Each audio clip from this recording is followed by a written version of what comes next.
I'm blown away. She's blown away, folks. I think Mr. Nolan has not lost his touch as many feared.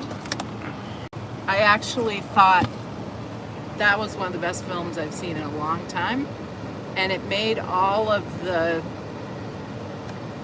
tizzies that were happening beforehand, which I thought brought up legitimate concerns, actually just melt away in the face of how good that film was. It was incredible. Unbelievable. I'm glad that you and I are simpatico.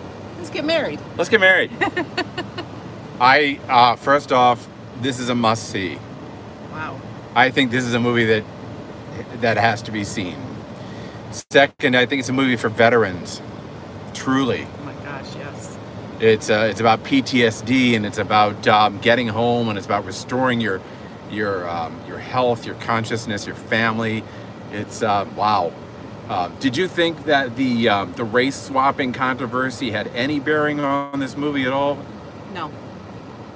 No, I didn't. Honestly, I didn't notice it, and it has nothing to do with how much or how little screen time any one particular character had, because what Nolan was doing was telling a story, and he is such a gifted storyteller that's the only thing I noticed. It didn't bother me. I didn't think about who was supposed to be Greek or who was not supposed to be black, or that was irrelevant. I agree. I think it melted away very quickly. And two things I would say on that race thing. One is that I think it actually contributed to the nature of the story. The thing that you have to go into this movie thinking is this is not about a 1200 BC Troy. This is not about 8th century Homer either. Homer's the vehicle, okay? Troy is the vehicle by which the story is told. It's a story, really, About right now, about us. Yes. It's absolutely phenomenal. I mean, there were scenes in there that I thought, that is spectacular. Yeah. Spectacular.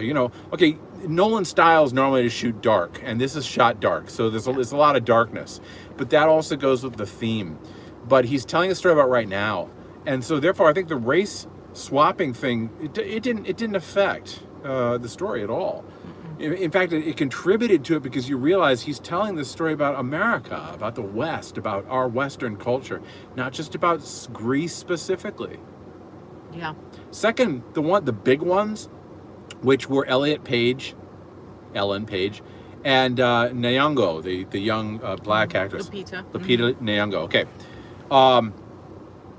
They not only were not contrary, I thought that they actually contributed to the story.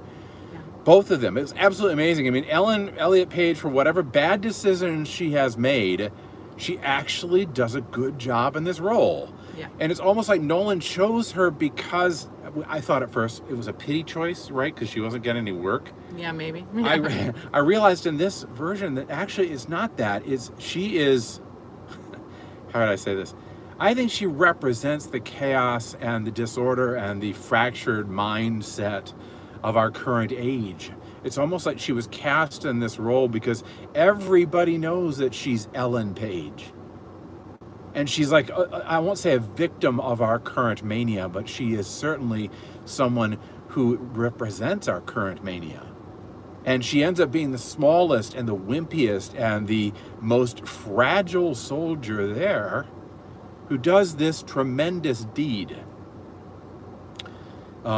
People got her confused with Achilles, and that Odyssey says, you were the best soldier I ever knew. That's not said. It's not said, not to the very end. He says that about the character at the very end because the character has stepped in to take the place of a wealthy young man who refuses to go to war because he's a coward. And Ellen's character, is one that has to be lied to even by Odysseus in order to get the job done. So that was phenomenal. That really worked. Yeah. So anyway, that was really good. I thought it was phenomenal the way that he put together the story. That was a very complex story. He didn't really end up telling the solar story that I've gone on about. He's telling a story about a fractured world. And I really think it needs to be said. to be seen. I also like the Nyong'o character. She played two characters, Clytemnestra and Helen. Yep. And I noticed in this, on the one hand, she's scarred, deeply scarred, like physically. Yep. But the other interesting thing is that Lupita Nyong'o is a very dark-skinned woman. She's not just slightly brown. She's very dark, almost black, like literally the color black. And what happens is you end up seeing Helen of Troy as though she were a burned or charred figure in this. Almost like she was the Holocaust of, Yeah. to be burned up on the. Yeah, that was in it. That's